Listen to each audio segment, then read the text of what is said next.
There's a lot of really bad tax advice out there because most CPAs and tax lawyers and accountants in Canada are complete and total cowards. Here's one. They all say the same thing, that the CRA knows, they just know about your bank accounts, and they just know about your investments, and they just know about how much money you've made in stocks and crypto. No, they don't. They know when you tell them.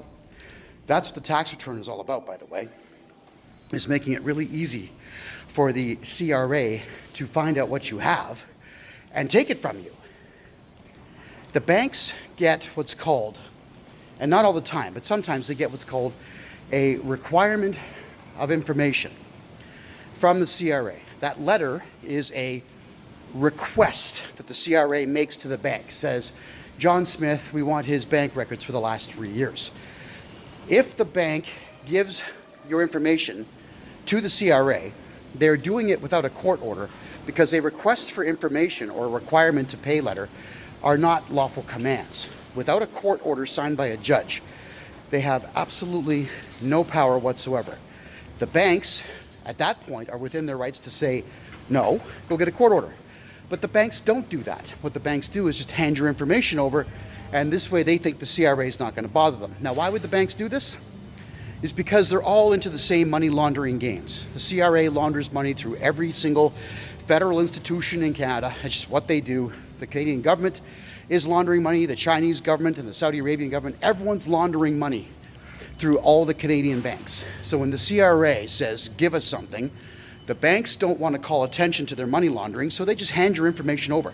If they do that, you can sue the bank for breach of privacy, and you can file criminal charges for breach of trust. That's a big one, everybody, against everybody who works in that branch.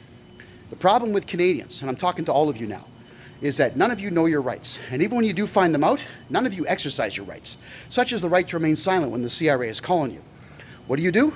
You cry, and you capitulate, and you give the CRA whatever they want. Why? It's just some third world loser on the phone reading a script off of a screen, probably on Windows XP. I know they still have that stupid nonsense at the CRA.